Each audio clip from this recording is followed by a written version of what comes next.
What's up, Fever Nation? Portland Fire on deck today. We're going to look back at the Valkyries game and look at the adjustments the Valkyries coach made versus the adjustments Stephanie White failed to make in game. I want to point out some things early in this game that I thought was not good. For a team that had been off for 6 days, they were not prepared to play. As you see in this opening play, Veronica Burton gets the ball from Gabby Williams almost out of the net, and she is pushing tempo, something Stephanie White vehemently abhors. She hates tempo because it takes the team out of her offensive set. But as you see, the impact Caitlin has made on this game, all teams are doing this now. If you can score before the defense is set, what's wrong with that? Ultimately, even with an offensive set in a half-court setup, the goal is to get a basket. Why not get the basket before the defense set? So let's look at this first play. Veronica Burton is pushing tempo, so much so that she's going up against 4 Indiana Fever players on one. Look at this, 4 Indiana Fever players on one, and you have breakdown in the defense. Lexi Hull.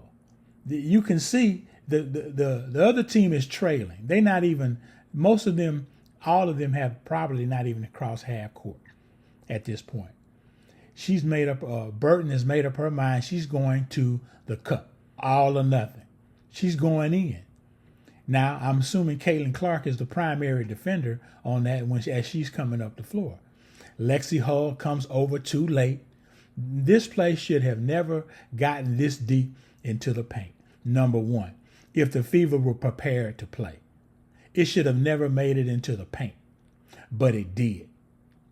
And as you see, Caitlin absorbs the contact that is created by Burton, puts the elbow on Burton's side as she gets off the floor to release the shot.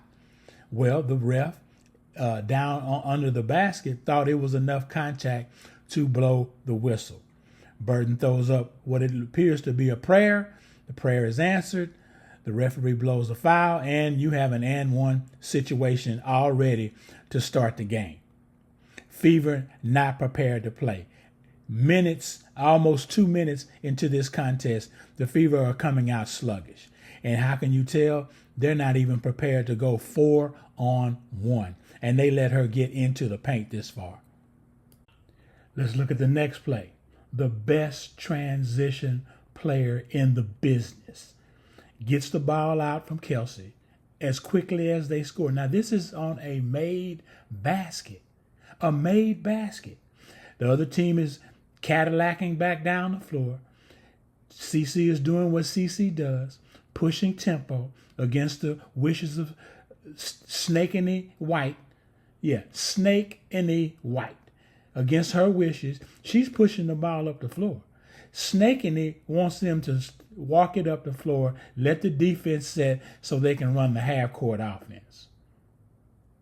Doesn't even make sense. Why would you do that when you can get a layup out of it if the defense is giving that up? But Snakeny doesn't see the game like that. Snakeny has a one-track mind in terms of how she wants to run her offense. She does not know how to adjust to in-game situations, Snakeny. If the team is giving up a layup, why would you walk the ball up the floor and have to actually go through a set defense? Look at the best transition player in the game, pushing tempo, doing what she does. And look at the result. She gets to the cup after a made basket. Now, for the record, this isn't great basketball when you give up a layup after a score. You score and you give up a transition layup. That's unacceptable. But that's what they're giving up. If a team is giving, I don't care what age group you are, from 4th grade to pro, if the teams are giving up this kind of play, let them play. Let them run. Keep it wide open, just like this. as we watch this final play together of the game, we all know what the outcome was. But I want you to keep one thing in mind. What if CC is allowed to play CC's game and Snakeany would just sit over there and watch from the bench, not stand along the sideline with her hands folded, standing there looking like y'all could have ran a better play, or why didn't y'all take your time and run the offense? That's what she looks like over there. Look at how when other players score, she kind of gets excited about their contribution. But when you see plays like this, Snakeany, it looks like she's indifferent about the play that was just made. Now here, I'm going to try to zero in on Snakeany if the angle permits. But I want you to look at how the ball is moving up the floor. Sophie is doing what Sophie does, getting ahead of the defense. And this is off of a rebound and an outlet. Before she even gets the pass received, she's already calculating. Like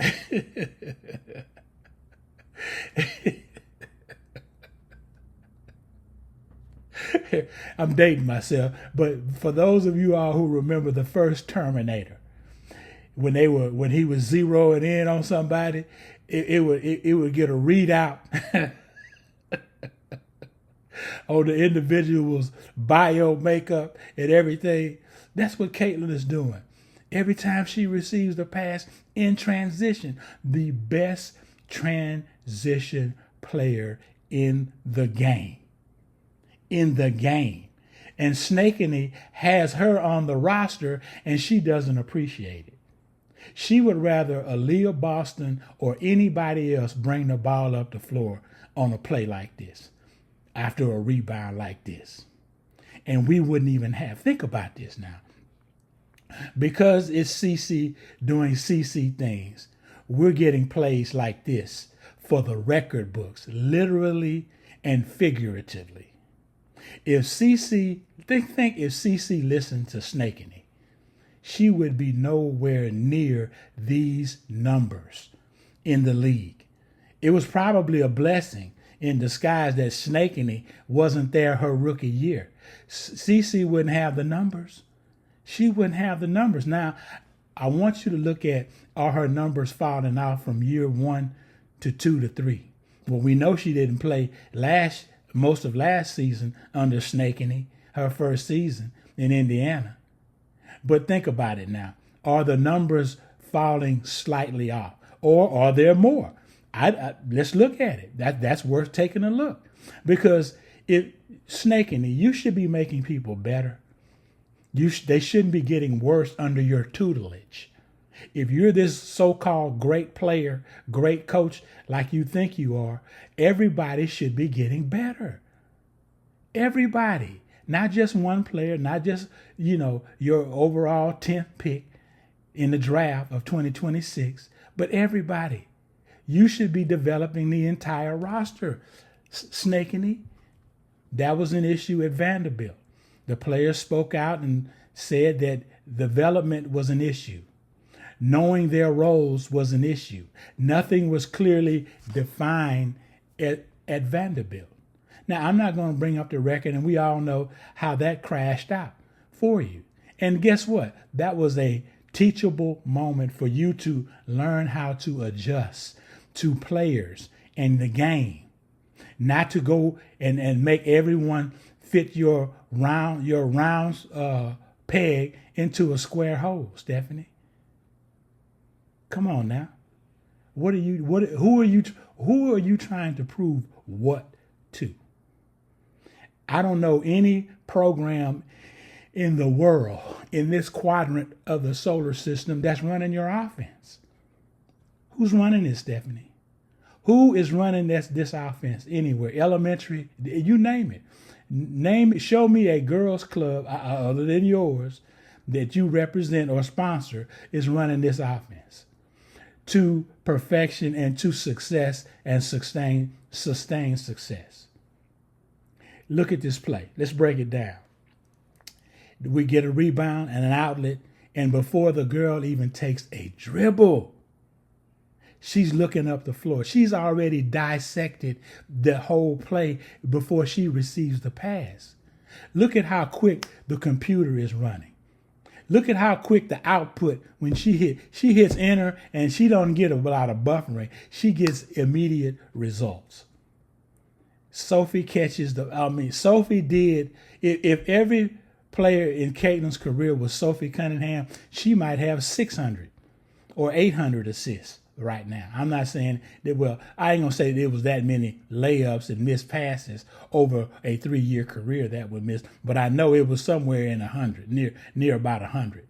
Between the smoked layups and missed passes wide open under the basket by themselves, you probably got somewhere in the neighborhood of 100 to 150 plays that she could have had on the record books. But people weren't as talented and gifted as Sophie. This is not an easy catch. This is on the run. And this play was defended by Gabby Williams, who is in her 8th year. Gabby Williams is a pro's pro. She plays for the national team. When they play USA basketball, when they go FIBA and play the World Cup, she's going to play with her national team, not with the U.S. Look at this play. Break this play down. This is the record-breaking play of CeCe's young career. And guess who's mad about that? Snakeny White. Like, share, comment, and subscribe. I look forward to seeing you all during the game. You all have a blessed day. I'm out. They force another turnover. Clark, the quick pass, whips it right to Cunningham. 500 career assists for Caitlin Clark.